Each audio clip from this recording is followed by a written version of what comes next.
and Innovation will come to order. I want to welcome everyone to our hearing today, addressing close calls to improve aviation safety.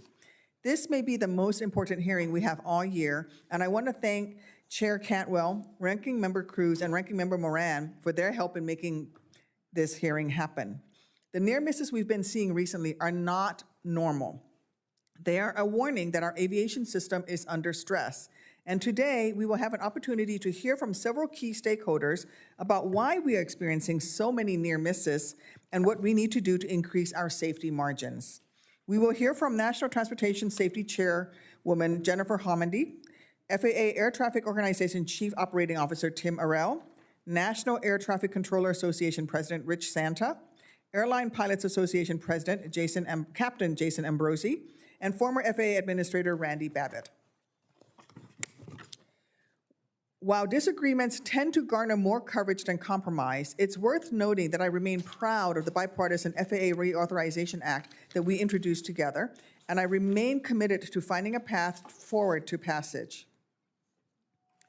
Since in my non-biased, purely objective opinion, the Cantwell, Cruz, Duckworth, Moran Senate bill is far superior to the House alternative. Of course, safety must always come first, and that is why I say this may be the most important aviation hearing we hold this year. Our nation is experiencing an aviation safety crisis. Near misses are happening way too frequently, and I refuse to be complacent in waiting to act until the next runway incursion becomes a fatal collision. A wave of retirements and buyouts drained valuable experience from the United States aviation system, and coupled with a surge in demand, created essentially a perfect storm that's eroded the system's safety margins down to dangerously thin levels. In far too many near misses, the difference between a close call and a deadly disaster has depended on a single individual taking emergency action along with some good luck. According to the New York Times, in a recent 12-month period, there were 300 accounts of near collisions involving commercial carriers. That's almost one near miss per day so far. And I think we've got some images behind us here. The darker image behind me is a still picture from a video recorded by an individual riding in the jump seat of a JetBlue Flight 206 while landing at Boston Logan Airport. It shows a Hop-a-Jet charter flight crossing the runway they are about to land on and reveals how JetBlue 206 came within 400 feet of the charter flight crossing from left to right in front of them while taking off from an intersecting runway. Despite that Hop-a-Jet charter flight receiving explicit instructions to line up and wait. Fortunately, Logan Airport had installed a surface detection equipment that notified air traffic control when the charter flight began its unauthorized takeoff roll. And this layer of safety was critical in empowering the controller to provide JetBlue 206 with the go-around instructions that averted disaster. Unfortunately, that very same month at Austin Bergstrom International Airport, we witnessed how the lack of critical surface detection equipment drastically increases the risk of a catastrophe. In that incident, a controller working on an overtime shift cleared FedEx 767 to land on a runway that Southwest 737 had been cleared to take off from. It was foggy in the early hours, and the controller could neither see the runway with their own eyes nor use ground radar to track the location of the 737, which was still on the runway as the large 767 descended through the clouds. Words fail to adequately describe how close 131 souls came to dying that day. The following animation demonstrates what it looks like when a 767 comes within 100 feet of a landing 737.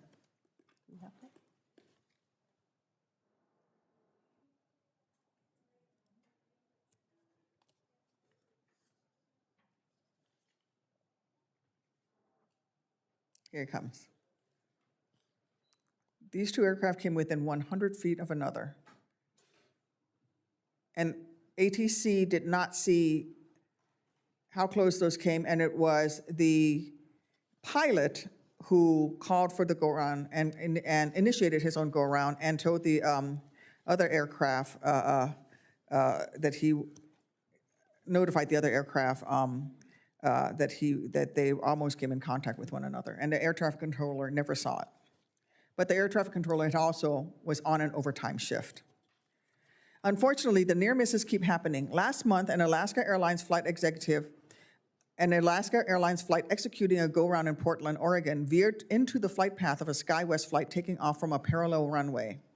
The FAA, Congress, and the aviation industry must treat these near misses as precursor events that, left unchecked, will eventually result in a deadly catastrophe. We have many layers of safety in our aviation system. The first layer is the pilot-controller readback. The second layer is all the airport designs and markings.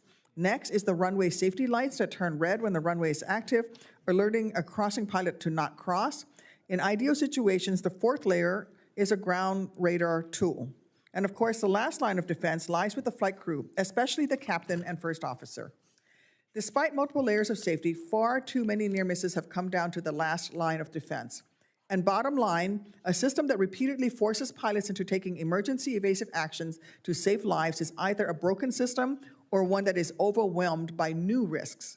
Such new risks could be the result of aggregate loss of experience that has forced the industry to confront a workforce that overall is less experienced, from pilots to controllers to technicians and other personnel. It appears that we've been fortunate to have experienced pilots in many of these instances who prevented a close call from becoming a disaster. But continuing to count on such good fortune is neither sustainable nor responsible.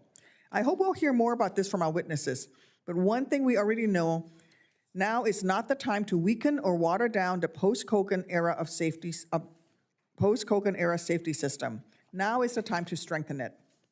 This includes prioritizing one of the most vital pillars of our aviation safety system, air traffic control. Look, every air traffic controller has the privilege and pressure of working in a role that is inherently stressful, even on a good day.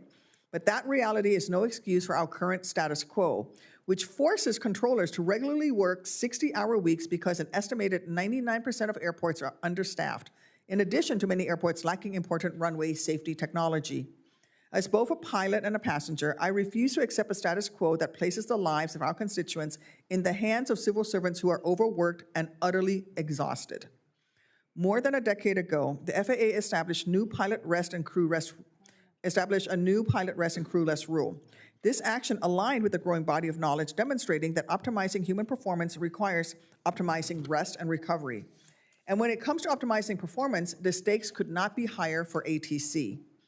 FAA prioritizes the problem of fatigue controllers, and Congress must invest in these critical American workers to ensure that ATC staffing levels are sufficient to end, once and for all, the era of forcing controllers to regularly work 60 hours per week, and often without the benefit of vital safety technology and tools. I look forward to hearing from our witnesses today about how we can work together to enhance safety and get our margins back to where they need to be. I now recognize Ranking Member Moran for his opening statement.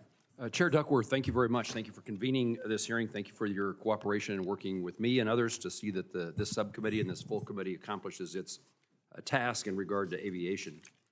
The FAA manages one of the world's most complex aviation systems. In fact, the most complex aviation system. It oversees more than 45,000 flights a day and almost 3 million airline passengers. Safety is so important, but it is an evolving process, and we must continually reevaluate our system to make sure we have the most safe possible in play. We must determine how to prevent serious incidents like runway incursions and near misses, so I'm pleased to join you in having this hearing. We also need to ensure that these incidents are not indicative of a larger underlying issue. We know that demand for commercial aviation is expected to grow, and we have new entrants into our airspace. FAA is directly involved in impacts of 1.5 million jobs and $1.5 trillion in GDP in the world's economy. Our job is to determine the pressure points on our system now so that we can be ready to meet the demands not only today but in the future. Dangerous incidents also further highlight the need for Congress to pass FAA reauthorization. I was pleased and certainly agree with you that we have a bill that is worthy of action by the full committee and consideration by the United States Senate. So I am anxiously awaiting that to occur and look forward to working to see that it does. Earlier, we were successful in confirming a new FAA administrator, in my view, one of the most important tasks that we could do, and certainly one of the basic roles of the United States Senate. And so I'm pleased the administration nominated and the United States Senate confirmed a new FAA administrator that we look forward to working with and have faith that he will perform his tasks well. I do hope that we get out of the series of reauthorizations that we've had in years past, and I look forward to a long-term reauthorization of the FAA. The FAA, in my view, is at a critical juncture. Perhaps that could be said at many times in our country's history, but we face many challenges, and the FAA is front and center. We ought to do everything in our power to ensure the United States remains a leader in aerospace innovation. But in everything that we do it safely. Thank you, Chairman. Thank you, Senator Moran. I will now turn it over to Main Committee Chairwoman Cantwell for her opening remarks. Thank you, Chair Duckworth, and thank you to Senator Moran for this important hearing. I can't think of two people better prepared to lead the safety charge and aviation charge on our committee than the two of you. So thank you for doing this hearing, and I so agree with both of your comments. I think you outlined exactly why we're here this morning, that it is a constant task to be on top of innovation and safety and competitiveness. And I want to thank the witnesses for being here too, because I think that they are very illuminating of the challenges we faced in the past and how we met them and what we need to do today. So I thank all of them for that. The Aircraft Certification, Safety, and Accountability Act outlined some new ways in which we could improve safety. One of those was to basically say that we should have a trend report every year to better listen to some of the safety trends. This hearing this morning is really a reflection of that. It is about what trend we're seeing now and why we want to do more to fix it. So I want to applaud the NTSB for their leadership on this particular issue of near misses. I think that they have sounded the alarm, and I think you're sounding it again today. And it's one of the reasons why, as Senator Moran said, we need to get an FAA authorization bill, because it has some tools in that bill that will help us meet this challenge. First and foremost, NTSB Director Hamady basically is saying in her testimony, for controllers, we have cited staffing shortages, which lead to scheduling issues, fatigue, lack of or deficient supervisory oversight, distraction, ineffective scanning, and the need for value-added training. That's a end quote there, a summation of her testimony. That is why we need the additional FAA air traffic controllers that are in the FAA bill of over 3,000 people to help us meet this balance. We cannot have people working 6 days a week. We need people who have the ample amount of rest and capability to deal with, as my colleague Senator Duckworth said, probably one of the most stressful and challenging jobs there is. Secondly, I think Ms. Hamady also outlines correctly the important attributes of the Air Surface Detection Equipment Program, ASDEX, which is a ground radar and electronic technology that allows controllers to track surface movement of aircraft and vehicles. And in the airports where we have this technology, guess what? Things have worked well. The areas where we haven't, this is why we need this legislation, because we are authorizing $18.2 billion to make sure that all of our large and mid-size airports have this technology and have this technology deployed. So I'm sure we're going to hear other comments this morning and other answers, but two of them lie right in front of us, and I'm with Senator Moran. We should get this job done and continue to move forward. I'm a believer, as he is, that aviation is going to continue to grow, and we want it to, and that the international competition is also going to be there. So we have to lead, get it right, and demonstrate that we have the capacity to grow in the future and to get it to be the safest system in the world. So with that, thank you, Madam Chair, again for this important hearing. Thank you. Senator Cruz is not currently here. He's the ranking member of the main committee. We will reserve time for him to give his opening remarks when he does attend. In the meantime, we will go ahead with witness testimonies. I would like to go ahead and recognize Ms. Jennifer Hamady, Chairwoman of the National Transportation Safety Board, for your comments. Thank you. Thank you so much, Chair Duckworth, and thank you, Senator Moran and Senator Cantwell, for leading on this issue and for having me here today. I want to start by emphasizing our incredible safety record. We have the safest airspace in the world, period. The critical efforts of everyone in this room have contributed to our reputation as the world's gold standard for aviation safety. We have a lot to be proud of, but we can make aviation safer. As you can see from this chart, there were 23 serious runway incursions in FY23, up from 16 in FY22 and 11 a decade ago. Runway incursions are also happening at a faster rate over the last decade. That's all runway incursions and the most serious. While these events are incredibly rare, our safety system is showing clear signs of strain that we cannot ignore. The NTSB has opened investigations into 7 runway incursions this year alone. In over half, the aircraft got within several hundred feet of each other. We also opened an investigation into a runway collision between 2 business jets that occurred 2 weeks ago in Houston. Combined, these events put more than 1,300 lives at risk. That's on top of 3 wrong surface landings that we investigated. Thankfully, no one was hurt or seriously injured in any of these incidents, but they could have been. It only takes one. It only takes one missed warning to become a tragedy, one incorrect response to destroy public confidence in a system that has been built over decades. These incidents must serve as a wake-up call before something more catastrophic occurs. This isn't the first time we've seen this. We issued this same warning in 2007, and we issued the same warning after the 2017 incident at SFO, where an A320 came close to colliding with an A340 and 3 other airliners on a taxiway. The incident aircraft flew over the A340 at an altitude of 60 feet before it began climbing, which resulted in only 10 to 20 feet of vertical separation. All told, more than 1,000 people on the taxiway that day were at imminent risk of serious injury or death. I know you're going to want to talk about our open investigations and get details on those.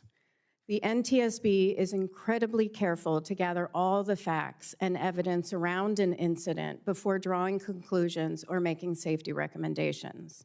While I cannot discuss the details of our open investigations, I can share a few of what we're seeing. In the wake of the pandemic, we're experiencing a massive resurgence of air traffic, but we're also seeing significant ATC shortages, resulting in mandatory overtime, fatigue, distraction, and less opportunity for meaningful value-added training. On the flight deck, fatigue and distraction are leading to deviations from federal aviation regulations. Across the entire industry, we have a newer workforce who need training and mentorship. And we're seeing people that are struggling with significant mental health challenges. All of this is compounded by a lack of technology to ensure redundancy and protect against human error. Redundancy is the foundation of our stellar aviation safety record. It has served as the model for preventing accidents and crashes in all other modes of transportation. All that's to say, the current strain on our aviation system and its workforce cannot be underestimated.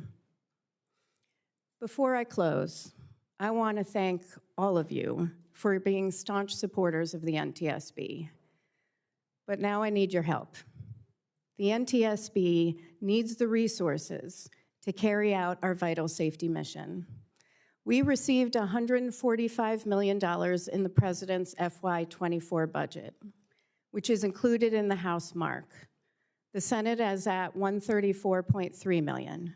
We need the Senate to match that number of $145.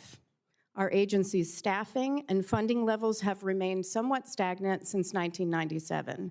The small increases have gotten to well-deserved pay increases for our staff. But since I've become chair, we've accomplished a lot. We've eliminated our backlog entirely. We've boosted staffing, and we've made significant investments in IT. Thank you for your continued support, and I'm happy to answer your questions. Thank you, Chairwoman Hamady. I will now recognize Mr. Tim Morrell, Chief Operating Officer, FAA Air Traffic Organization. Thank you, Chair Duckworth. Thank you, Chair Cantwell and Ranking Member Moran. Thank you for the opportunity to testify along with my fellow professionals on an issue that has been referred to as close calls and near misses.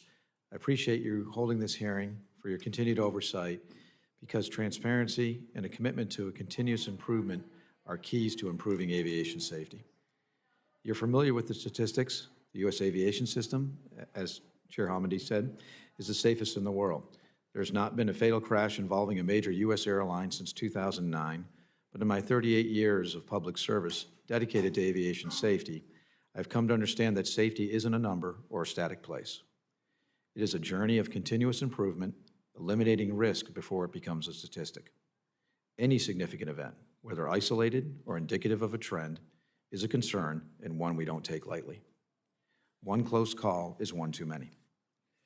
Aviation safety is a team sport. Air traffic controllers, pilots, commercial operators, general aviation, and airports provide multiple layers of safety to protect the flying public. We have intentionally built in redundancies in our technologies and procedures where if one fails, the other one kicks in.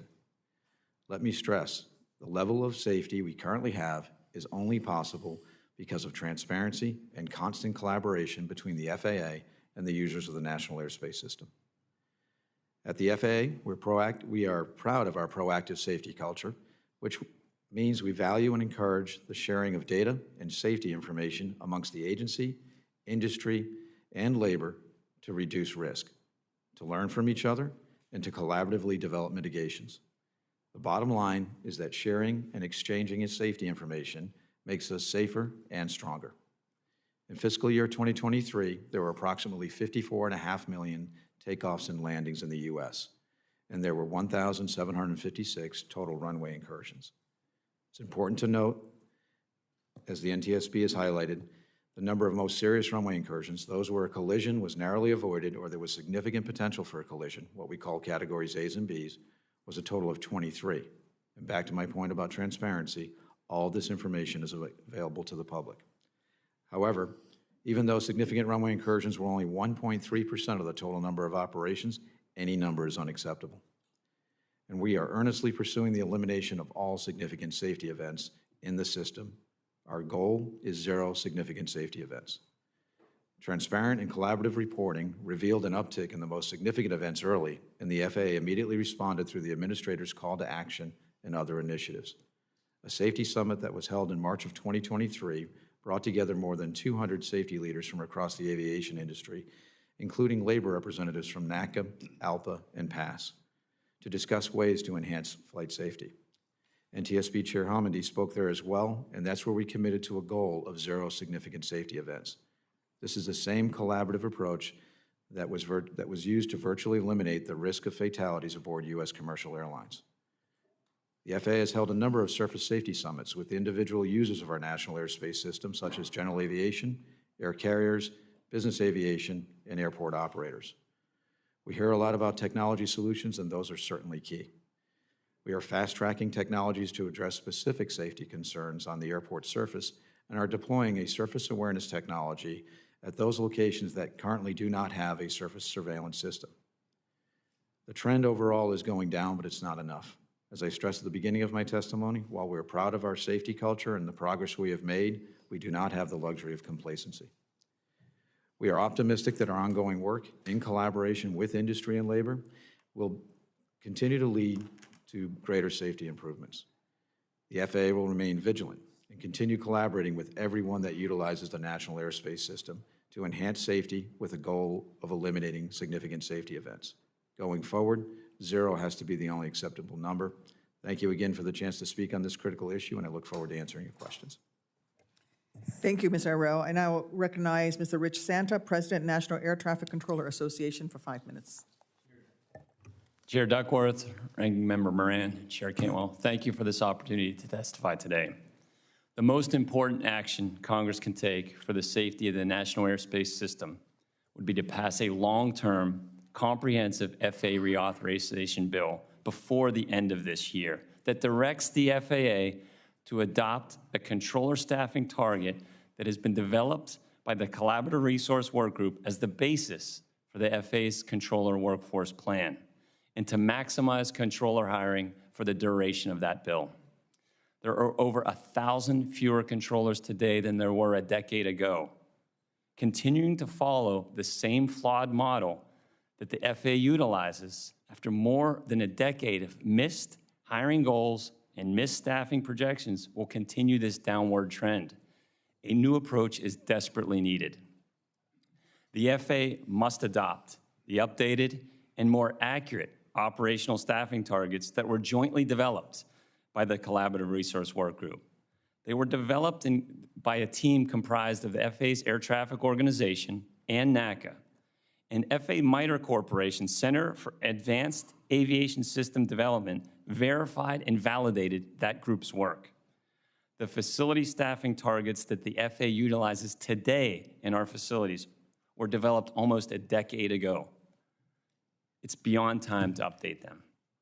The new CRWG staffing targets need to be used as the basis for the FAA's annual controller workforce plan moving forward so that Congress and aviation industry have a complete and, most importantly, accurate picture and view of the staffing needs of the NAS.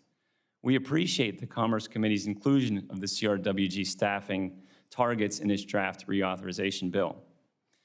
Understaffing, the FAA requires mandatory overtime to our controller workforce, including regular 6-day work weeks and 10-hour days. This leads to fatigue. Last year's controllers at 40% of our facilities worked 6-day work weeks at least once a month. And several of our facilities require 6-day work weeks and 10-hour days every single week. Air traffic control is already a highly stressful profession. Working 200 hours per month layers on significant fatigue and inserts additional risks into the NAS. In fact, in June, the DOT Inspector General issued an audit concluding that while the United States has one of the safest air traffic systems in the world, the lack of fully certified controllers poses a potential risk to air traffic operations. To reach the CRWG staffing targets, the FAA must hire to the maximum throughput of the FAA Academy for more than just the next 5 years. We are thankful for the bipartisan group of senators who have co-sponsored the important Air Traffic Controller Hiring Act of 2023, which we believe should be included in the base reauthorization bill. The FAA also needs to be transparent with its need for increased funding for its facilities and equipment budget, which provides resources for physical infrastructure repairs and sustainment, equipment modernization, and major capital projects. Congress has always met the agency's stated need, but the FAA has consistently requested less than it needs. It hasn't even adjusted for inflation. This has prevented the agency from meeting its equipment sustainment, replacement, and modernization needs, resulting in a significant backlog. Moving to a fix-on-fail model has led the FAA's inability to maintain and replace critical safety equipment that has exceeded its expected life and introduced unnecessary risk into the system. The failure of the U.S. NOTAM system earlier this year, resulting in a shutdown of the airspace, was a glaring example of this risk. Funding limitations have also delayed the FAA from designing and implementing new technology to improve safety, such as the airport surface surveillance situational awareness tools that are so desperately needed to address runway incursions, a top safety concern. NACA is supportive of the Senate's THUD appropriations bill because, along with the funding from the Infrastructure Investment and Jobs Act, it will meet the FAA needs this year. Finally, I want to stress the need to avoid a government shutdown that would force the FAA to suspend hiring, close its training academy, delay the pipeline of new controllers, delay modernization, which would be a catastrophic impact to the national airspace system. Thank you so much for your time. I look forward to your questions. 5 minutes exactly. I'm very impressed. That's an air traffic controller speaking right there. He's on the dot. Thank you, Mrs. Santa, and I recognize Captain Ambrosi for his remarks. Thank you. I'm not sure I'll be quite so accurate as Rich was, but good morning. Thank you, Chair Cantwell, Ranking Member Cruz, Chair Duckworth, Ranking Member Moran, and members of the committee for holding this hearing. My name is Jason Ambrosi. I'm an international captain on the Boeing 767 and president of the Airline Pilots Association International. It's an honor to testify today representing more than 77,000 airline pilots who fly for 42 airlines in the United States and Canada. I'd like to begin by thanking this committee and the entire committee for its commitment to keeping American aviation system the safest in the world. In the context of this extraordinary level of aviation safety that government, labor, and industry have achieved in the United States, recent near misses remind us that we can never let our guard down. From employees to procedures, there is a lot of new in the post-COVID air transportation system. We must do more, not less, to safeguard airline passengers, crews, and shippers. The success that we've achieved in the aviation system didn't happen by chance. Rather, it stems from decades of industry-wide work and commitment to collaboration, data collection and analysis, and hazard identification and mitigation. Our progress has also resulted from critical changes to regulations governing pilot qualification and training, fatigue, airline operations and maintenance, and technology. Airline pilots and other aviation employees are proud to play a critical role in aviation safety. Through voluntary safety reporting programs, we're the ones, often the only ones, to identify safety issues before they develop into accidents. The presence of two highly trained and well-rested pilots working on every airliner flight deck is another critical factor in safety. We saw this during the near-miss incident in Austin this past February that could have resulted in tragedy were it not for the actions of the two FedEx pilots working on board that flight deck together.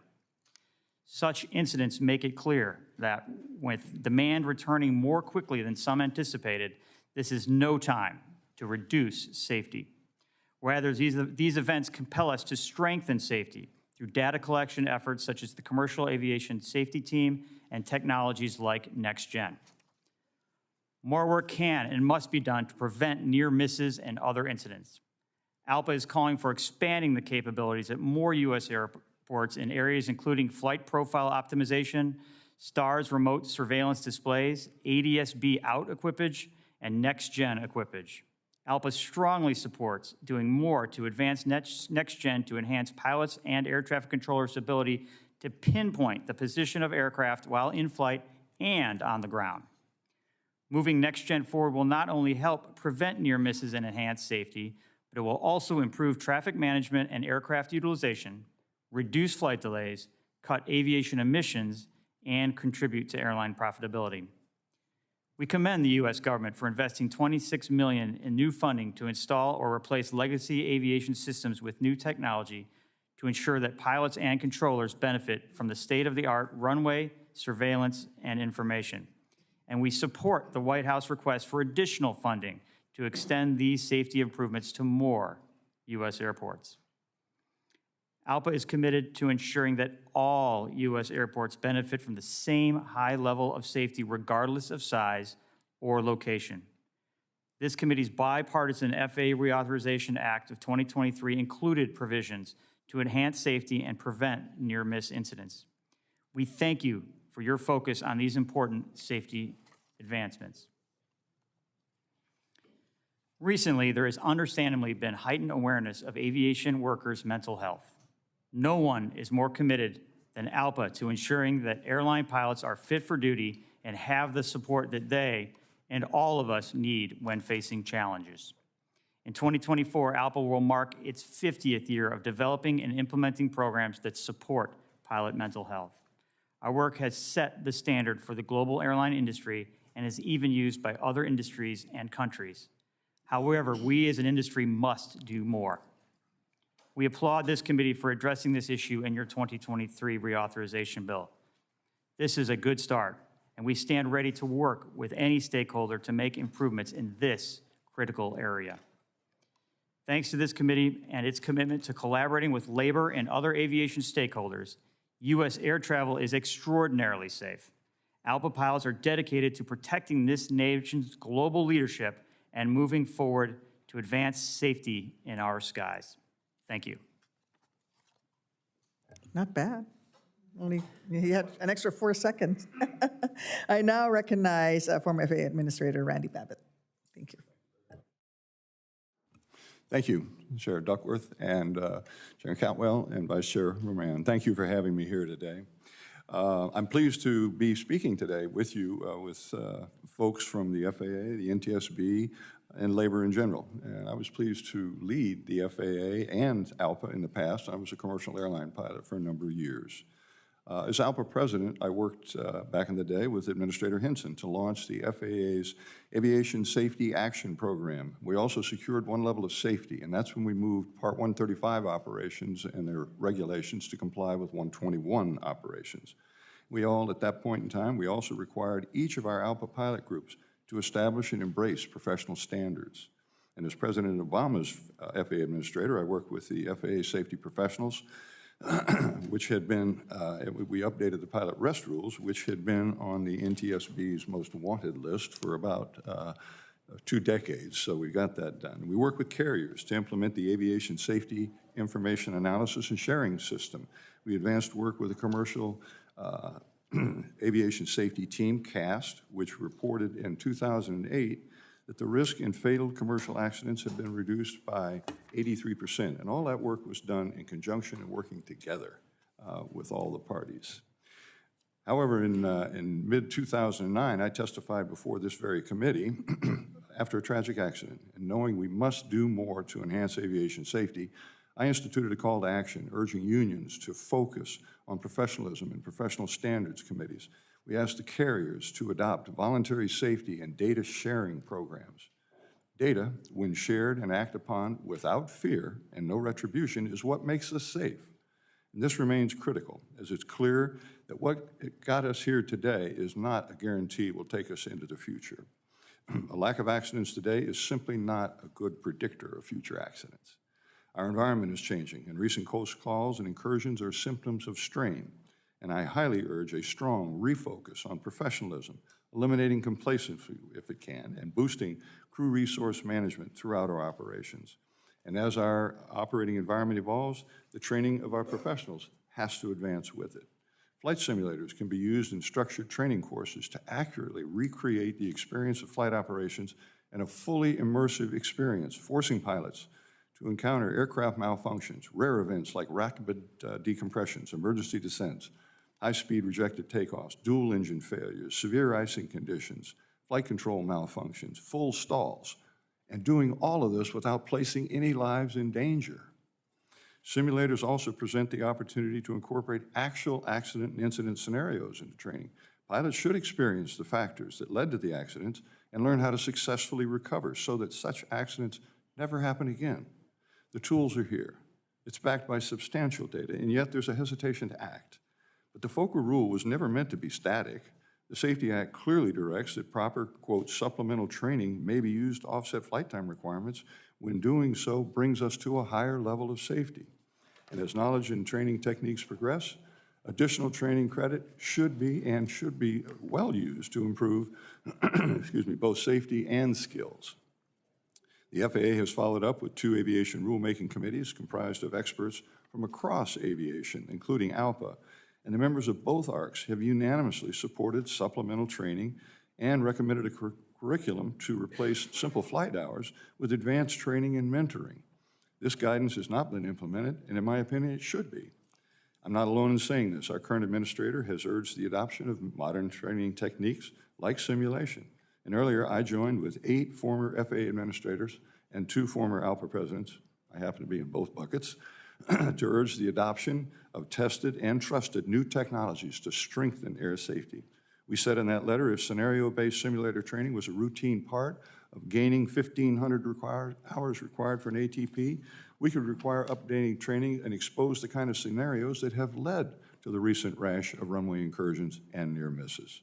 We also said, as pilot training and technology evolves, it's the responsibility of the FAA and policymakers to evolve with it. Well, that concludes my message today, and I look forward to answering your questions. Thank you. Thank you, Mr. Babbitt. I will now recognize myself for 5 minutes of questions. As you know well, addressing pilot fatigue was a high priority issue for the FAA under your leadership. In December of 2009, then FAA Associate Administrator Margaret Peggy Gilligan testified before this very committee that, and I quote, "We believe," this is quoting her, "we believe that it is critical whenever possible to incorporate scientific information on fatigue and human sleep physiology into regulations on flight crew scheduling. Such scientific information can help to maintain the safety margin and promote optimum crew performance and alertness during flight operations." More importantly, FAA acted in late 2011 to publish new rules on pilot fatigue, which many, including the then chair of the NTSB, believe was a contributing factor to the deadly, tragic, and preventable Kogan crash that killed 50 people in early 2009. FAA's rules were common sense: limit the amount of time pilots can be on duty and pilot flight time, and implement a minimum requirement of rest before a duty day. Chair Hamidi, you recently stated, and I quote, "When it comes to these recent high-profile aviation incidents, mistakes by air traffic control, flight crews, or ground personnel are sometimes cited as a contributing factor. But is it really human error when 96% of your workplaces are exhausted and don't have adequate staffing?" Chair Hamidi, is it time for FAA and Congress to re-examine and update rest rules that are tailored to optimize air traffic controller performance? Well, it isn't just the number of hours, it's the scheduling practices. And then if you're already short-staffed, then you have people who are working mandatory overtime, 6 days a week, 10-hour days. And then when you look at the schedule, it's a constantly rotating schedule. I have one from one event, a schedule for a week from one event that we're currently investigating. We've got 2 evenings, a morning shift, another evening shift, another morning shift, a day off, an evening. All of that can impact your circadian rhythm. So, and then where you end up with that is distraction, fatigue, you're missing things, you're forgetting things. That's all an impact. I feel like, what was taken as the minimum amount of rest has now become the standard way that we schedule folks, and I don't think that that is sustainable. President Santa, could you share the air traffic controller workforce perspective on why rest rules are needed to better protect ATC crews and the flying public? Thank you for the question. It comes down to the redundancy and the resiliency of our staffing. We're so short-staffed in most or many of our facilities that service air travel right now that we don't have the opportunity or the capacity to have a 5-day work week with 8-hour days. The norm, like you said, keeping the system active, keeping the capacity at the level that it is expected to be, requires 6-day work weeks and 10-hour days due to the fact the hiring, FAA's model of hiring, and what they produce on the controller workforce plan has exacerbated the situation, resulting in 1,000 fewer controllers in this elevated aviation upturn. It's unsustainable, and it needs to be changed through FAA reauth because the FAA has been unwilling to collaboratively involve these new processes. Thank you. If Congress's primary role in passing the Airline Safety Act of 2010 was to prevent future Kogan era-type disasters, one must recognize that it has been a success, starting with a 99.8% reduction in Part 121 fatalities since enactment, since when the rules went into effect. We must never take the post-Kogan safety system for granted, and that's why I strongly oppose tinkering with the 2010's law statutory requirements, including the 1,500-hour rule. Now, as a military pilot, I flew simulators, and I agree. If you have 6 degrees of motion, full immersion simulators, that is an immense tool and a very useful tool. But I do think that if we just substitute some of the 1,500 hours and just say structured simulator time, but don't specifically say what type of simulator, what kind of training that's going to be. You can burn holes in the sky in a simulator just as well as you can burn holes in the sky in a 152. So I think we need to be clear when we say, let's talk about simulators, that we're talking about full motion, 6-degree, full immersion simulators, and not Microsoft Flight Simulator sitting in a hotel ballroom someplace. Our safety management system protocols do not appear to be accounting for new risks in our system, and the aggregate of these risks, such as less experienced workforce and pervasive air traffic control shortages. Mr. Ambrosi, at a time when we have a 737 and a 767 flying within 100 feet of each other, and every other month seems to bring a new chilling runway incursion or near miss, would you agree that the most prudent and safest course of action would be to add additional experience and training requirements rather than seeking to weaken or water down the 1,500-hour rule? Well, thank you for the question. Absolutely. It's an all of the above. You need that real-world experience as well as better training. So it's an all of the above. I do think that what we can do is, as you're trying to get to that 1,500-hour rule, we could break that down and say you actually need a certain number of IMC hours, you need a certain number of, cross-country hours, and be very specific in that, which is what happens in the military, which is much more structured than their average person trying to get to 1,500 hours at the local FBO. I am out of time, over time, and with that, I will recognize the Ranking Member Moran for his questions. Chairwoman, again, thank you. Mr. Santa, thank you for highlighting the importance of no shutdown. It ought to be evident, but you outlined a number of serious things that can and will happen if we fail to come together. And again, while we're trying to get ahead of the problem, this would put us behind the ball one more time. So thanks for bringing that to our attention, to my attention. And we'll work to try to avoid any kind of gap in funding. Chairman Hamadeh, thank you for reminding me. I'm a new member of the Transportation HUD Appropriations Subcommittee, and I will take your suggestion, your request to heart. It's not always that I get asked to follow the House lead, but I appreciate you bringing that to my attention as well. Mr. Orell and Mr. Santa, last holiday season, we experienced some significant operational, really a meltdown across the U.S. airspace that was exacerbated by NOTAM system outage, which we're working to solve with legislation as well. It led to thousands of cancellations. What can I tell my constituents and Americans about what to expect this holiday season with Thanksgiving approaching and the winter holidays just around the corner? Thank you, Senator. I can assure you that we have been working collaboratively with both labor and industry to address the issues that were highlighted during some of the more challenging times last holiday season. Of course, we had a significant weather event that was unprecedented in some ways with the deep freeze that immediately followed the snowstorm that had occurred. I just met recently this week with all of my counterparts across the airlines. They're in a much better position as far as their overall staffing, their operational control, and the amount of coordination they do with the FAA. Additionally, while we're working to prioritize and train as many controllers, hire, train, and certify as many controllers as possible, while we have a long way to go, many of the facilities are much healthier than they were previously. And then we work collaboratively to the extent possible to have as many people in place to support those peak holiday periods. Once we were through the Christmas and New Year holidays last year, the follow-on holiday travel periods where we see that peak in demand were much smoother, had much less interruptions. We certainly had some challenging weather events that we don't expect traffic to fly through, but overall the recovery from each of those weather events, generally speaking, were one-day recoveries versus the multi-day type of recovery that you saw last year. So we feel in a much better position than we did last year, and we're continuing to get better. Thank you for the question. I'm going to assume that the government doesn't shut down because that changes everything. Ironically, I was sitting here thinking that's related to the shutdown. I was thinking it personally. I may need to be flying because I can't get home because of a shutdown during the holidays. So this is not a personal question necessarily, but maybe. So I'm going to take the actual aspects of our situation and not the changes in weather and the situation, because we are not healthier than we were last year control-wise. I think FAA's own numbers indicate we have potentially 6 more air traffic controllers than we had last year system-wide. That is not an expansive increase of what we need. We're at, if I can get the numbers here, our certified air traffic controller number right now is 10,721.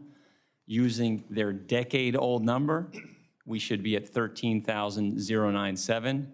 And using the new collaborative resource work group number, we should be at 14,335. It's an unhealthy system that needs maximum hiring by the FAA's own admission for 10 years to get us to the old number. 10 years of maximum hiring at the current throughput to get us to a 10-year-old number. At that point, it would be a 20-year-old staffing number in our facilities. What role does the size of the class and the capabilities of training and education in Oklahoma City at the Air Traffic Control Training Center, what role does that play in the lack of necessary air traffic controllers? I do admit, I think the capacity is right around 1,800, potentially to 2,000. Tim and the FAA are working to try to increase that along with us, moving some of the ancillary things out of Oak City. But the more throughput we get, the more controllers that we can hire, the more success we will have sooner. We cannot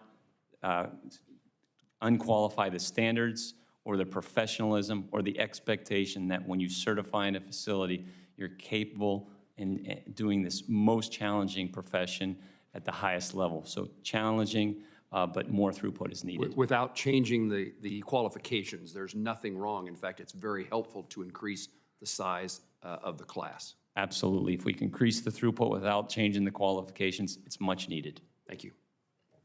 Chairwoman Cantwell. Thank you. Thank you, Madam Chair. Captain Ambrosia, pilots have rest requirements. Why is that? Because we need rest. We absolutely need rest. And, out of the 2010 bill, there was a lot of reforms, not just pilot training, but we went to a science-based fatigue, flight and duty time, rest rules about eight years ago. And it's been a success because now it's based on science, not some arbitrary number where it limits our duty day instead of just flight time. But having an adequately rested pilot or controller or anyone that's a frontline worker is essential. Well, that's where I was going, because to your side there is the chair of the NTSB, and she's saying she's worried about their fatigue level. So as a captain, you're worried about the air traffic controller fatigue system? I think Rich is probably better to comment on how their scheduling goes, because I'm not an expert in air traffic control scheduling, but I can tell you as a pilot, our rest is essential. So I would imagine it would be similar for them. Thank you. So I wanted to ask about this also. Did you want to make a comment about that, Mr. Santa? Okay. The air surface detection equipment model. One of the things that technology does do is it helps illuminate the risks, and certainly in a busy environment, and certainly one in which people are paying attention to lots of different things, the fact that it can be a more illuminating visual so that it's getting people's attention is also part of this system. We have, in the Senate bill, increased the funding $18.2 billion over 5 years, and an increase that would put money to, as I said earlier, upgrade all the large and mid-size airports. I'm assuming all of you support this investment, but if you could just give me a verbal yes. Yes, but we'd always also like technology in the cockpit of an airplane. The same technology you're saying? There is direct alerting technology to pilots that can alert them that they're on the wrong runway, that they're on a taxiway, or that there's something in front of them. Okay, just down the line, if they support this language that's in the bill. Absolutely. Absolutely. Thank you. Absolutely. Yes, Senator. Okay, so it takes, my understanding is it takes almost a year to get all this implemented, even if we got this bill passed right now.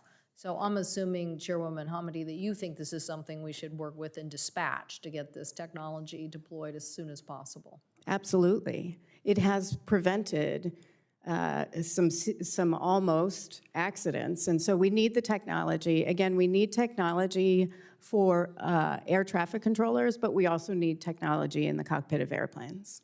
But the situational awareness, I think, Mr. Babbitt, back to the original next-gen days, the whole concept about next-gen is to digitize our system off of the radar system, but the whole aspect of it on the ground that would also give you situational awareness was one of the things trumpeted by the bill. And we can sit here all day and probably think about why we're in this situation of near misses. I think you described it accurately. You're coming out of the COVID and ramping up in traffic. We have situations where we don't have the workforce that maybe we would give us the rest time, but we do know that we have technology solutions that if we just got them deployed, this would help. Well, and usually what I hear when I talk about technology is it's too expensive and we don't have the resources. We have to give the FAA the resources to invest.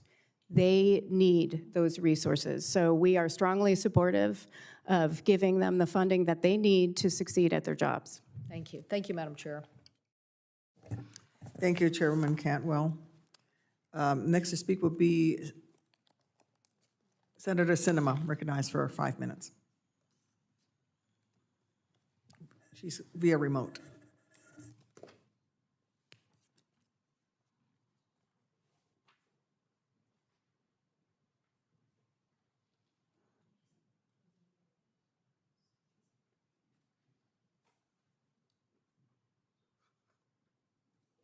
Somebody else?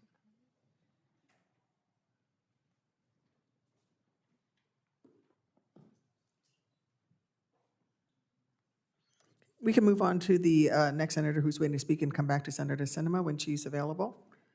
I also have Senator Thune. Is he available?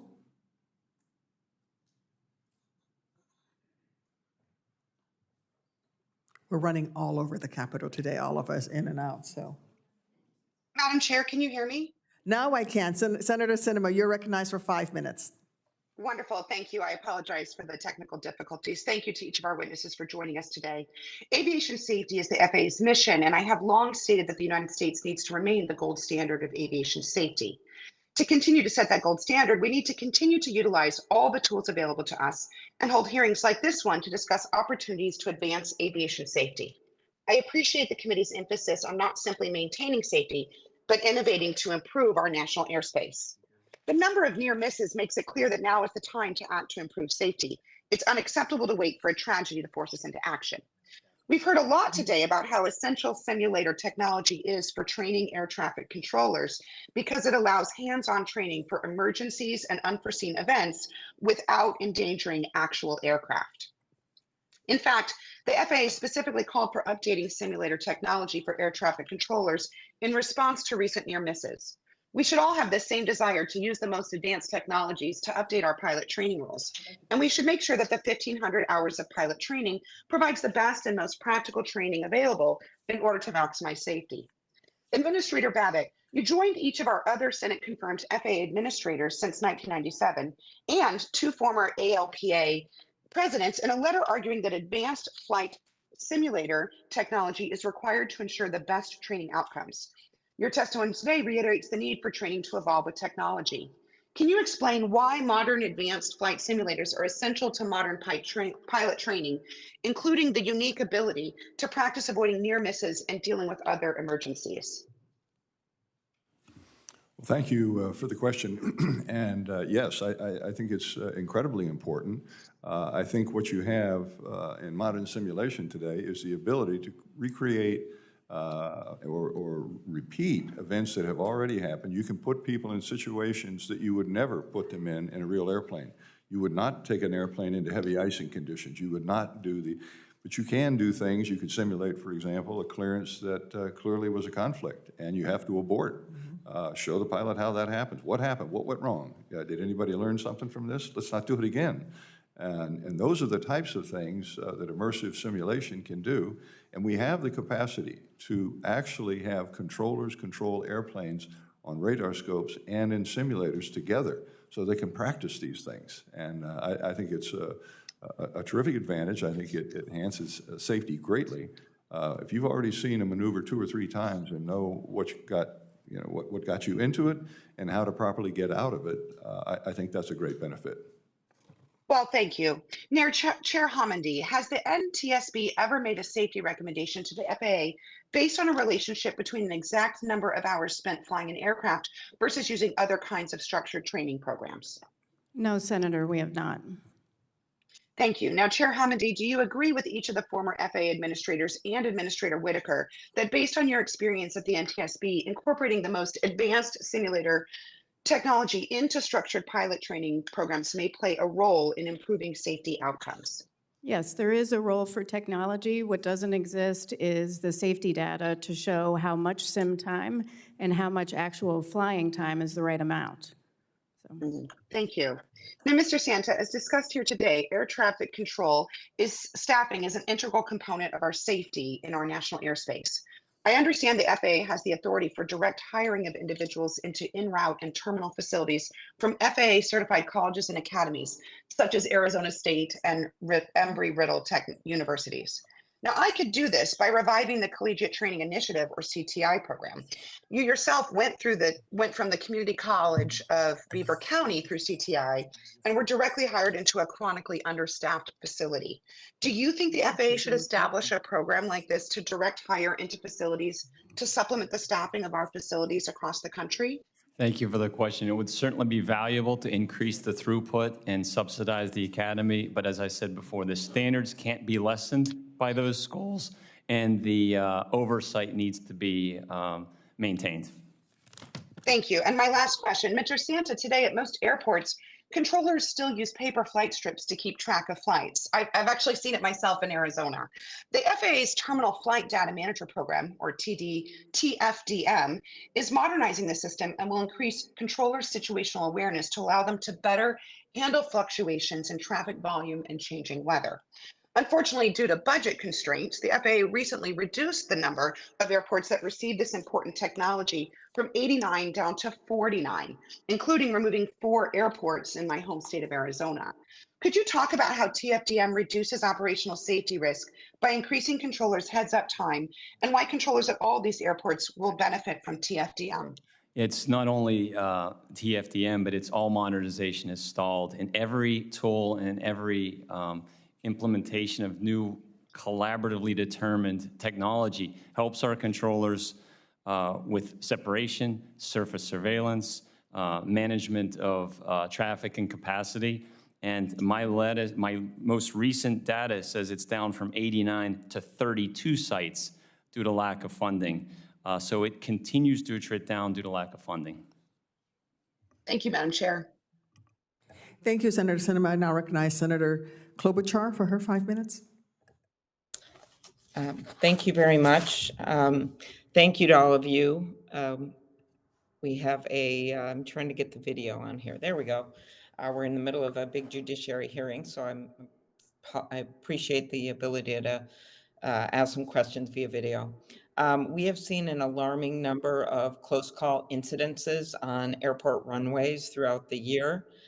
And these incidences are preventable. We all know that because we have gone for years without incidents like this. The NTSB has called for the expanded use of airport technologies to mitigate the risk.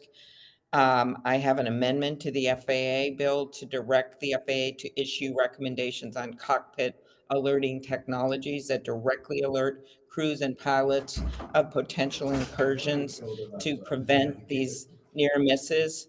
How can equipping pilots with technology prevent runway incursions and close calls? And I would ask that of you, Ms. Hamidi. Yeah, thank you very much. And it's one of our oldest recommendations going back to 23 years. I mean, the reason why you have cockpit alerting is if the controller misses something. And if the controller misses something, then something can alert the pilots to take action. Okay, thank you. Mr. Errol, can you discuss why cockpit alerting systems are important and when we can expect a requirement from the FAA? Thank you, Senator. As an air traffic controller and within the air traffic organization, that would be outside our area of expertise or responsibility. I would defer to my colleagues in aviation safety on the regulatory side or anyone with the flight deck area of concern. Senator? Okay. Yes, if May you could, and then I have to go into vote in this markup right now, and they need me there in person. So do you want a quick answer, and then I'll go in there? Oh, understood. This is the same thing we saw in 2007. There were a number of runway incursions, including in O'Hare and in Seattle, and then a terrible tragedy occurred, and 49 out of 50 people on the plane died. At that point, we issued recommendations for technology. It's critical to save lives. Okay, very good. I appreciate that, and I'm going to follow up in writing, and thank you, Madam Chair, for giving me this opportunity. Thank you. Thank you, Senator Klobuchar. I do not have any other senators in line to ask additional questions at this time, so we're going to begin a second round of questions. I want to follow up the simulator discussion. There are already multiple ways to get to the ATP requirement under the 1,500-hour rule. If you're a military pilot, you only need 750 hours because of the very structured training you get as a military pilot and the use of full motion simulators.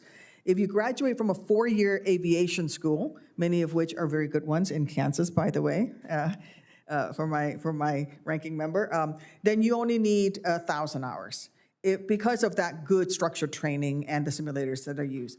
If you go to a 2-year program, and get an associate's degree in aviation, you only need 1,250 hours.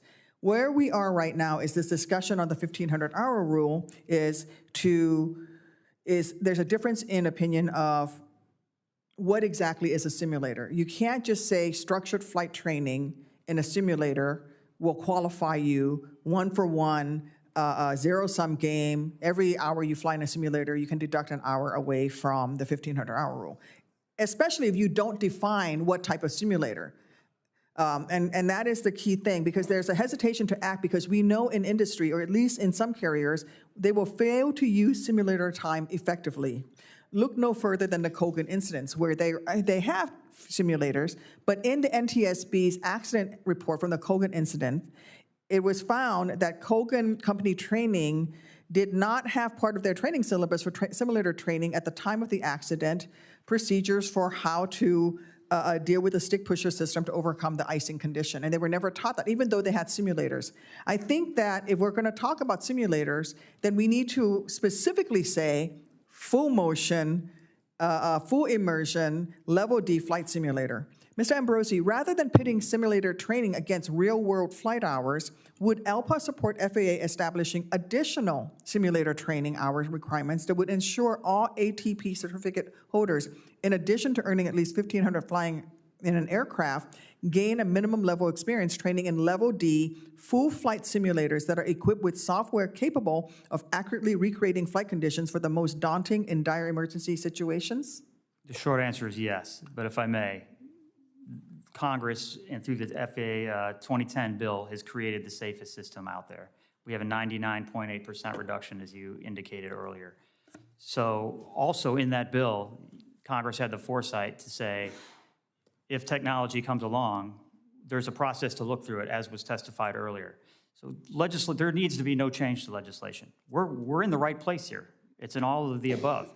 I completely agree with you on the level of stimulation. There are industry today that are already trying to walk back that level of simulation that you just discussed by saying maneuvers that were intended to be done in a full flight 6-degree of motion simulator are now being performed in a level 7 training device. So if airlines are already trying to save money by walking back what's already in that, I agree with your sentiment that we need to absolutely make sure that any simulator training is performed in the best simulators. Thank you, Mr. Babbitt. You're nodding. I'm going to give you a chance to say something about it. I agree completely. I think we have the technology today to do all of the various things you've discussed. But I also would note for the record that there are places where different types of simulation become important. So, for example, the first day that you've gotten out of ground school and you're going to go into flight training, do you need to sit in a $17 million simulator to figure out what the switches are? No, you don't. You can sit in the stationary device and learn. Does that count the same? No, it does not. But I would add that it is helpful. But later simulation, I do think, and the ARCs that we have seen, both of them have curriculums that discuss the maneuvers and the quality of the simulation, and it's spelled out. And I agree with Captain Ambrosi. It's right in front of us. We just need to adopt it. It is, and the thing with those lower level flight simulators, they're appropriate for certain types of training. After I was wounded and I was working towards getting my private pilot's license, even though I was a commercial helicopter pilot, I had to learn to do takeoffs and landings. I fly with just my one left prosthesis on. I don't wear a right leg, and I had to learn crosswind landings, and we did that in the Redbird simulator, right? Very, lower technology until I got good with it, proficient with it, but none of that time counted towards the minimum amount of time that I would need. We don't subtract that time. Right. That is in addition. That's why I proposed the Experienced Pilots Save Lives Act, and my bill would actually build on being more clear about what type of training you need before you become a first officer with an ATP. So for example, I think we need 900 hours of cross-country flight time, 200 hours of that should be, 200 hours total should be night flight time, 375 hours of flight time in the class of airplane for which you're seeking your rating, 75 hours of instrument flight time in actual IMC, 200 hours of cross-country flight time in an airplane as a pilot in command or a second in command performing the duties of PIC while under the supervision of a PIC, 50 hours of night flight time. We want pilots to have actual flight time experience that is relevant. We don't want them in a 152 burning holes in the sky, but you don't want to do that in a simulator either.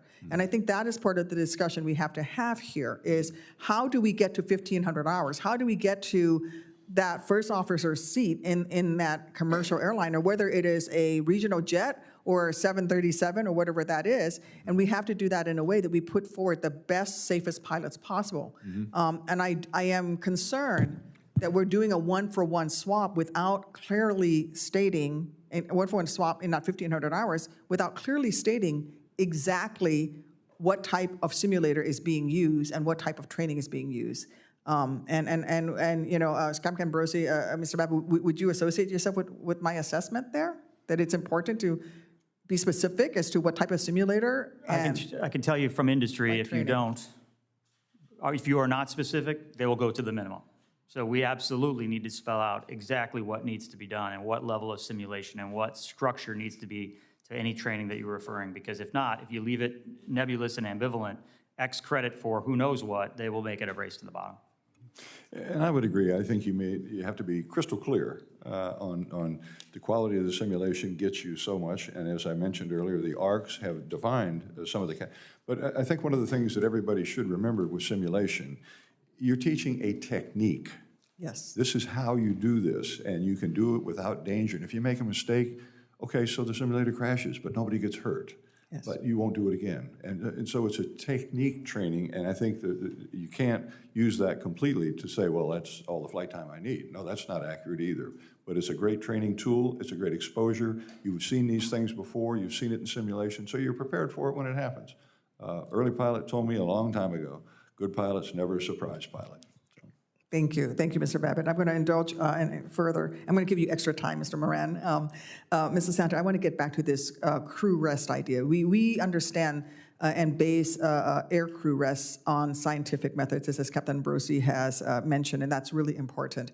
I remember when I was at Walter Reed, one of my first surgeries for which I was conscious I was going to go into surgery for was going to be a 14-hour surgery, and my surgeon came up to me just as they were putting the anesthetic into me that would put me under and said, I've been planning this all week. I know exactly what I'm going to do. It's going to be 14 to 18-hour surgery. We're going to take care of you. You're going to be great. I've been up all night thinking about this.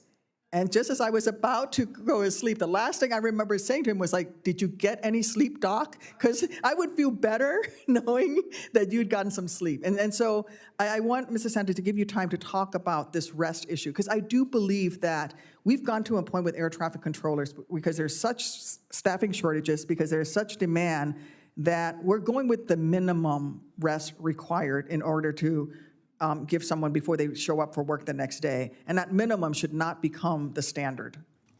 Thank you for the time. I just want to clarify a few things. Our schedules are in accordance with the orders to allow enough crew rest. It's the expansion of 10-hour days and 6-day work weeks that really exacerbates the fatigue and introduces potential risks. With a fully functioning and fully staffed air traffic control facility, that would be lessened.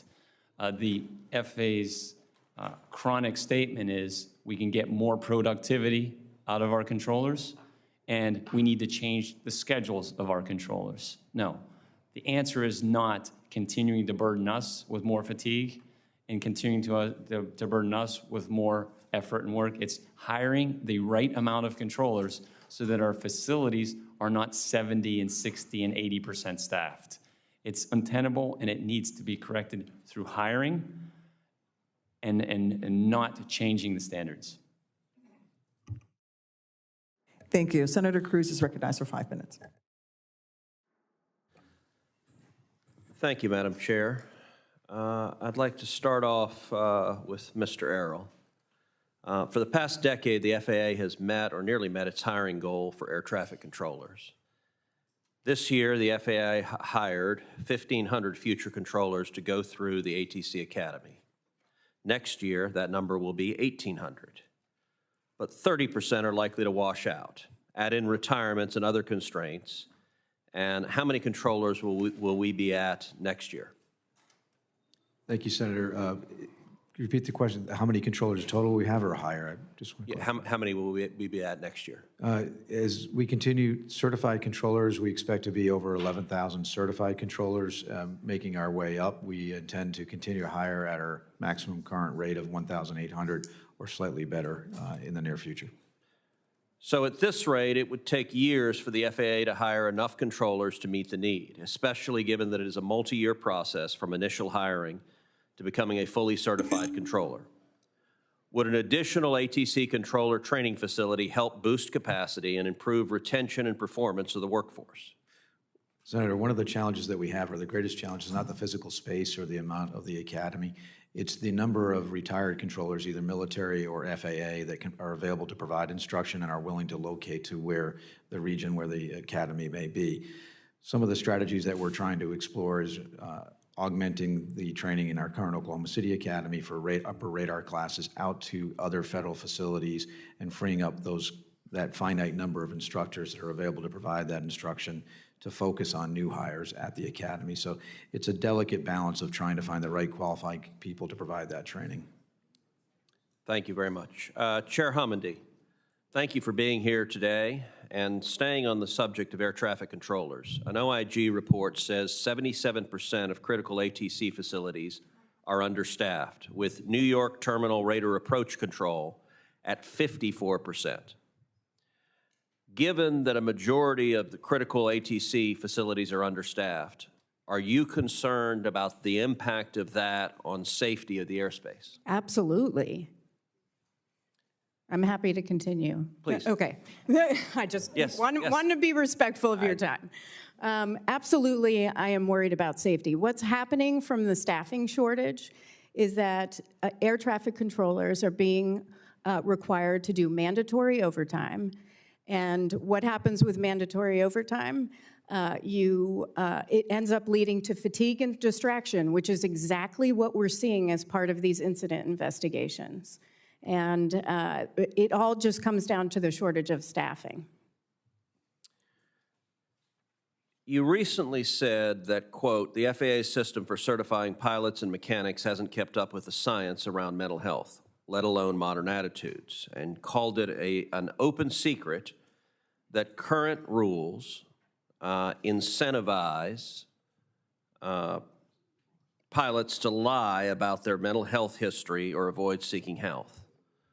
Yesterday, I sent you a letter expressing my concern about this issue and asking what safety changes should be made. Does the FAA and the NTSB have a full understanding of how pervasive pilot mental health issues are? If we just took CDC numbers of 1 in 5 U.S. adults live with a mental health challenge, that's about 58 million Americans. And then we look at FAA's civil airmen statistics, which show that there are about 757,000 pilots, including students, recreational, sport. Then you're looking at about 114,000 to 151,000 pilots that have mental health challenges. People are suffering in silence. Captain Ambrosi, it's very concerning that ALPA and the FAA refused to comply with the National Academy study that Congress asked for in the 2018 FAA reauthorization. It is Congress's job to provide oversight of federal programs, and both the FAA and ALPA deliberately stood in the way of that by refusing to provide data owned by the federal government needed for the report. And I would urge ALPA to reconsider your refusal to cooperate. Turning to a question. In October, an Alaska Airlines pilot tried to crash an airplane. The pilot has claimed to have been suffering from mental issues and had taken psychedelic mushrooms in the days prior to the incident. Do you know when the Alaska Airlines pilot was last drug tested? I do not.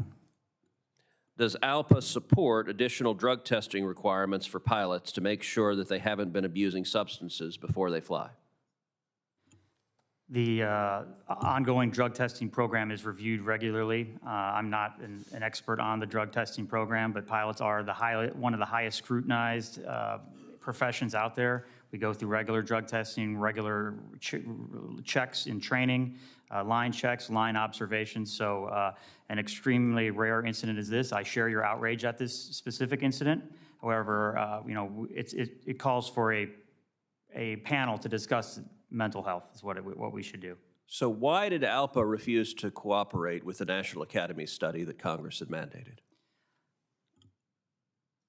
So I think the HIMSS program is being conflated with pilot mental health. The HIMSS program is a occupational substance abuse and treatment program, and we actually did cooperate with the Academy.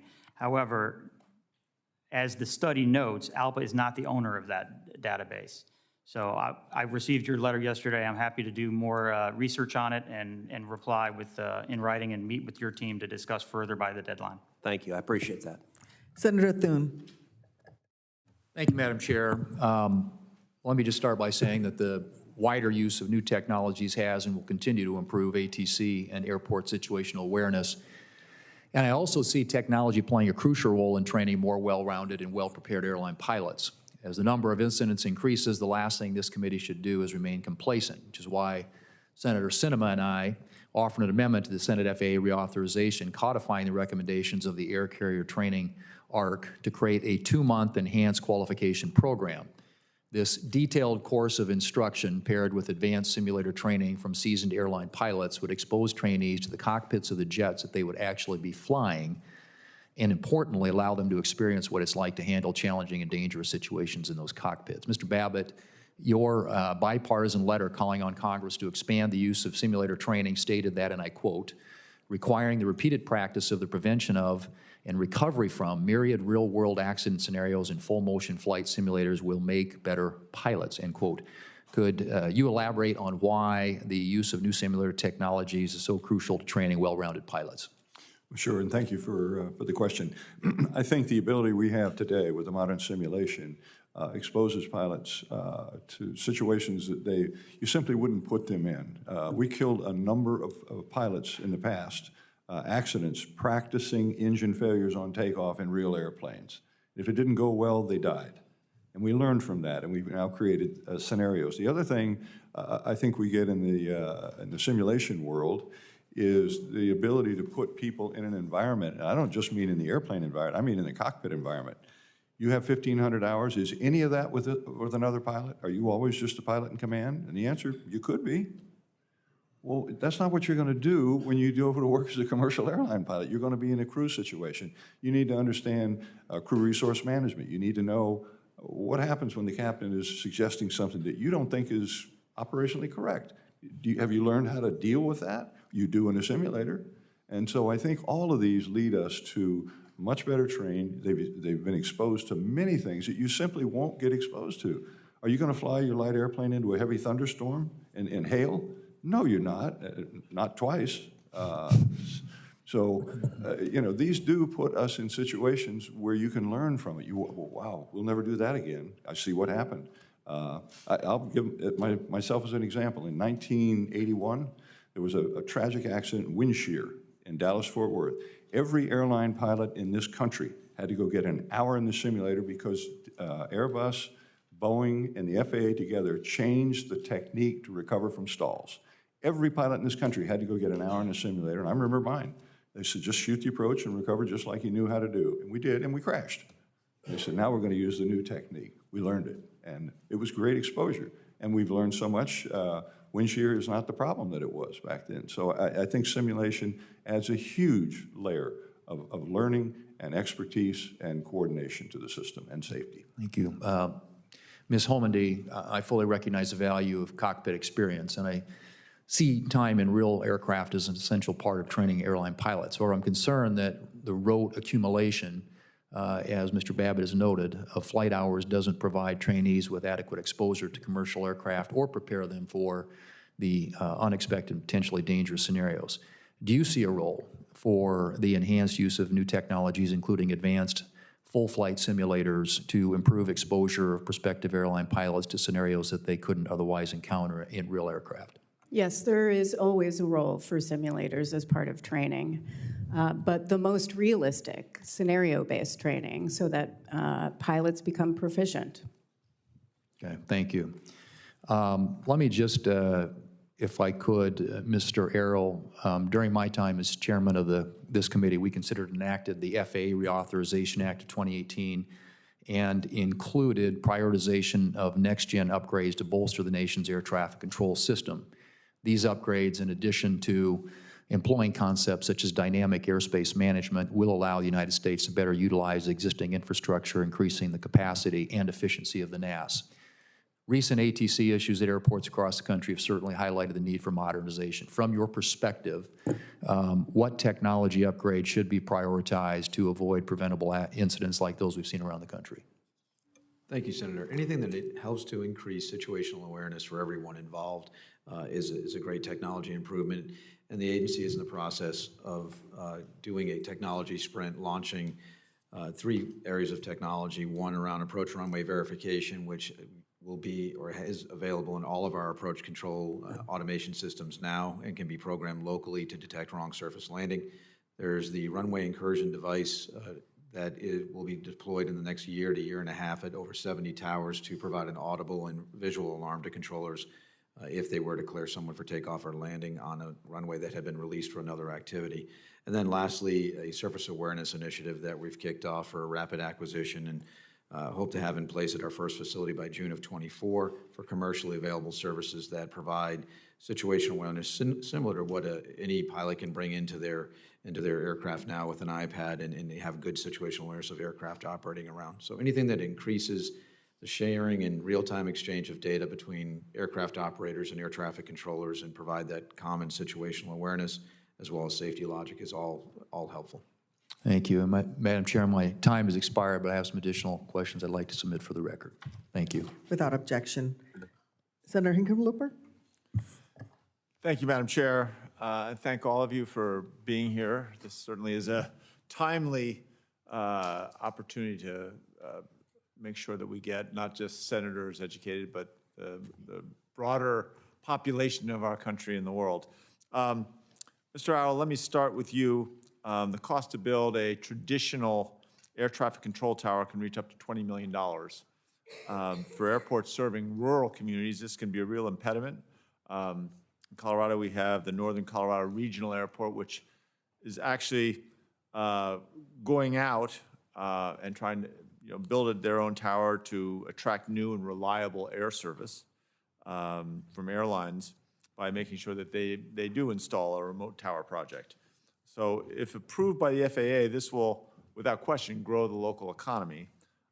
It's important for the FAA it's important that the FAA safely integrates leading edge technology into our aviation system. So my question is, what is the FAA doing to spur innovation and safety in these regional airports that really do play such a big role, such as Northern Colorado Airport, in pursuing remote tower projects?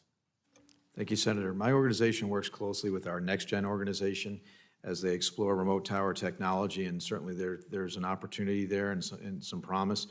The initial technology that's been evaluated to date did have some shortfalls. I can tell you as a former controller, what we want to make sure is that the system works, that it's reliable, and that it provides that equivalent level of safety that we see in a staff tower. There is, again, some promise. We're continuing to do that work. Our NextGen office is bringing additional technology into our tech center in New Jersey, where we're allowing vendors to bring in that technology, demonstrate it, build that level of trust prior to us issuing a certification that it meets that same standard as our staff towers. Great.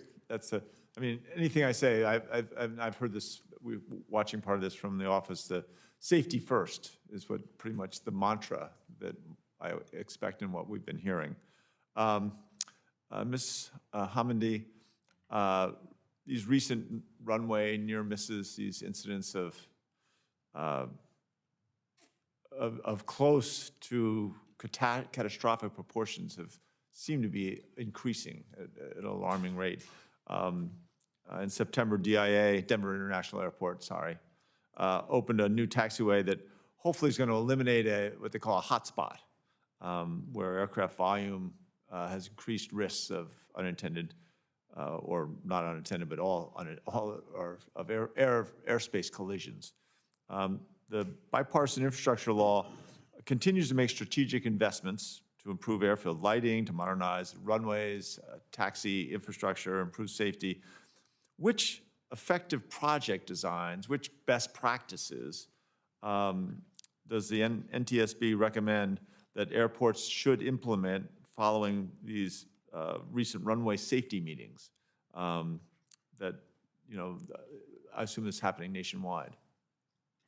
We don't have any current recommendations on that. I think we may have past recommendations that we've closed, and I'm happy to give those to you. Great. I think it is obviously a national issue, and I think the more ways we can look at it, the more successful we'll be. Mr.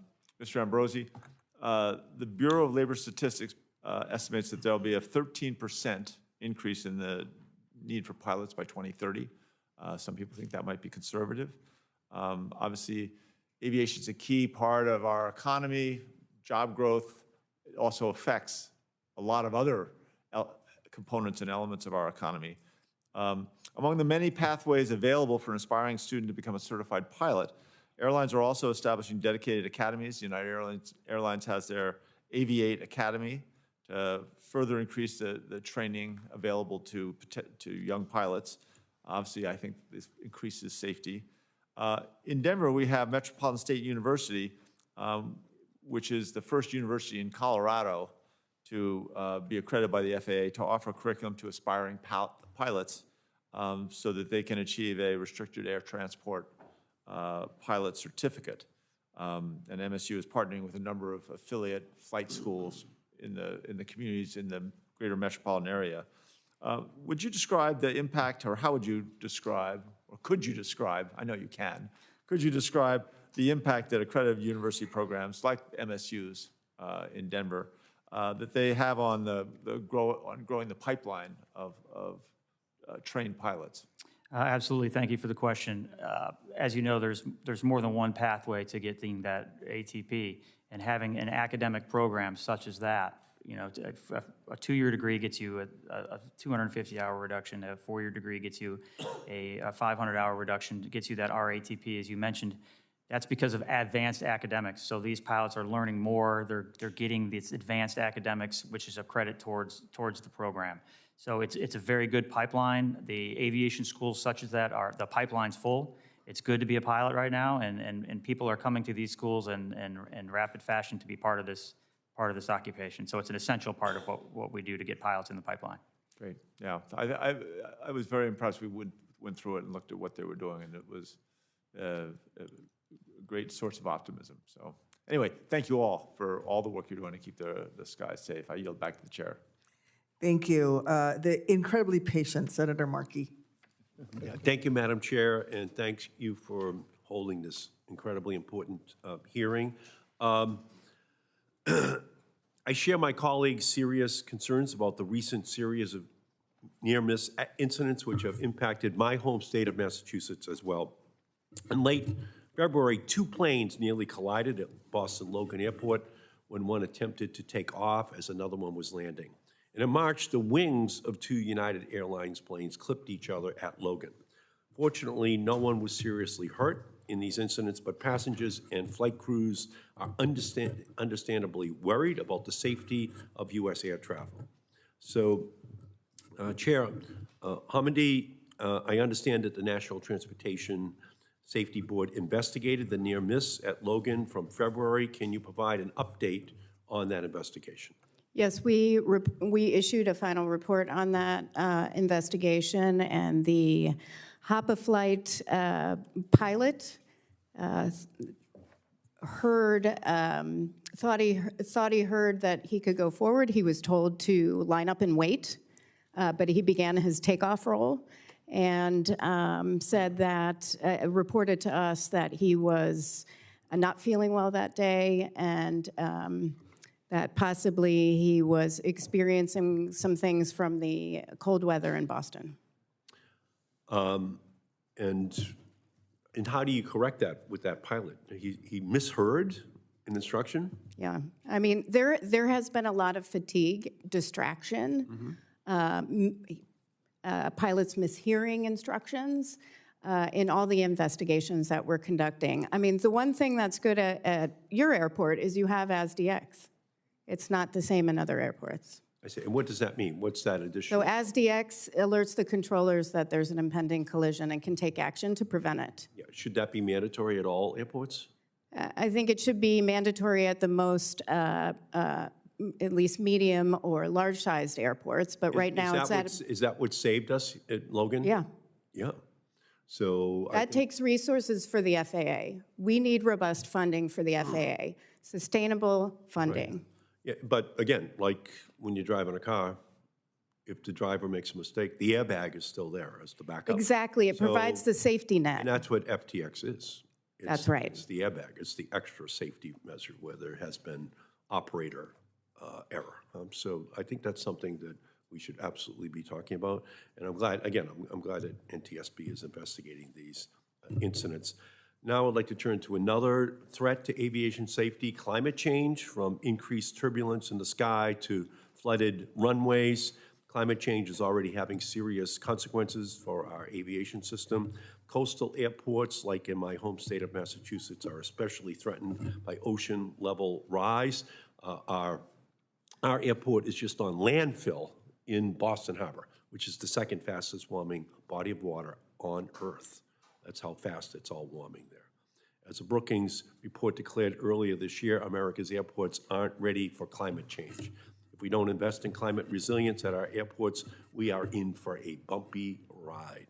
To each of our witnesses, starting with Chairman Holliday, do you agree that climate change is a significant threat to aviation safety? I am not a climate change expert, but I agree. Captain? Yes, so I would agree. I'm not a climate change expert, but we completely agree. And pilots do a lot to try to minimize carbon emissions, also noise. So we're an active participant in reducing greenhouse gases in the aviation profession. Thank you.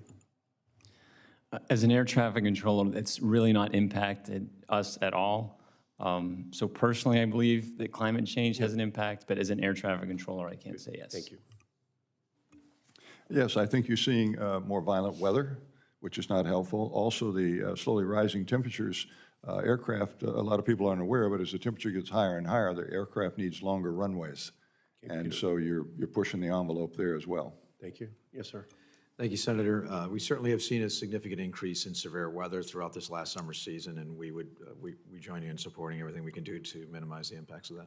Thank you. And that's why I filed legislation with Senator Sullivan, the Airport Infrastructure Resiliency Act, bipartisan. We can see it's coming. We need to actually have more protection. And another piece of legislation, Airline Operational Resiliency Act, with Senators Fisher and Welsh and Capito, aim to improve the overall resiliency. And finally, today's hearing would be incomplete if we didn't discuss the role that airport service workers play in keeping our airports safe. Baggage handlers, wheelchair attendants, gate attendants, other workers play an essential role in our aviation system. And by providing airport service workers a living wage and benefits, we ensure that airports have a well-trained and experienced workforce to identify security incidents and respond to emergency situations. When we shortchange airport service workers, we leave our airports and passengers vulnerable.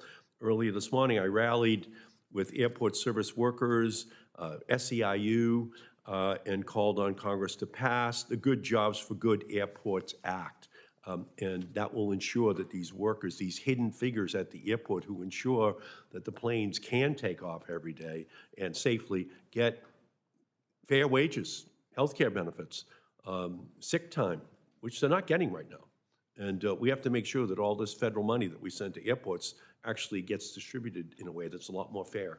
We saw how hard they worked during the pandemic.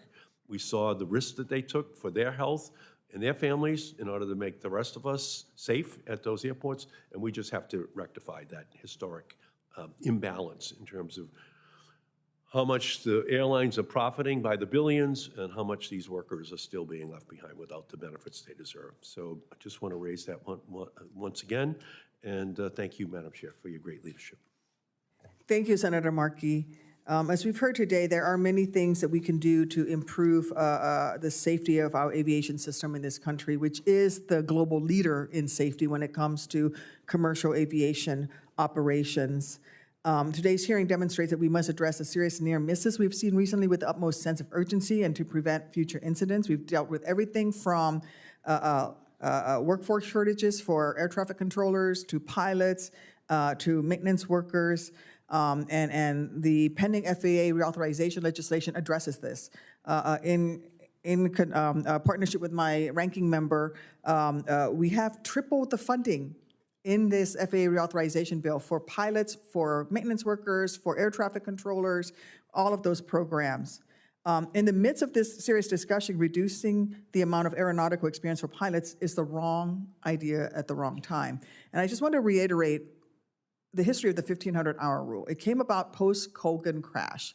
And Congress went to the airlines and said, what is the minimum number of flight hours that is needed? And it was the airlines who came back and said 1,500 hours. This number was reached through consultation with the commercial air carriers who came back and said that is what is required. And that level has kept us safe, has kept the flying public safe in the years since. There are already multiple ways to become a commercial airline first officer. There are multiple ways already to get that ATP.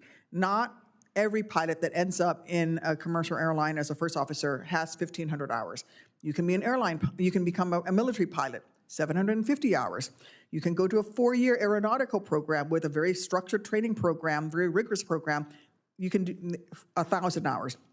You can attend at any one of our great 2-year programs. We have many of those in Illinois, very proud of them, 1,250 hours.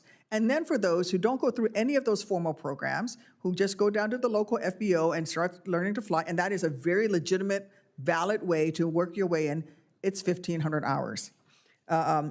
Rather than watering down existing safety standards, we must always be looking to enhance aviation safety. Today, we've discussed the fact that a simulator is not a simulator, is not a simulator.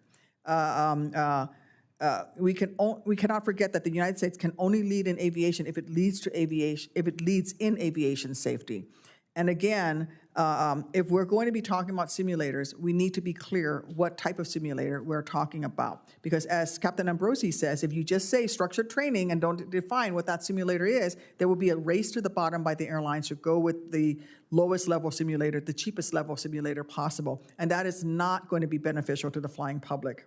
With Administrator Whitaker at the helm, and he has strong tailwinds with an almost unanimous 98-0 confirmation vote, the FAA already has the legal authority, the expertise, and the discretion to issue standards on pilot training and qualification.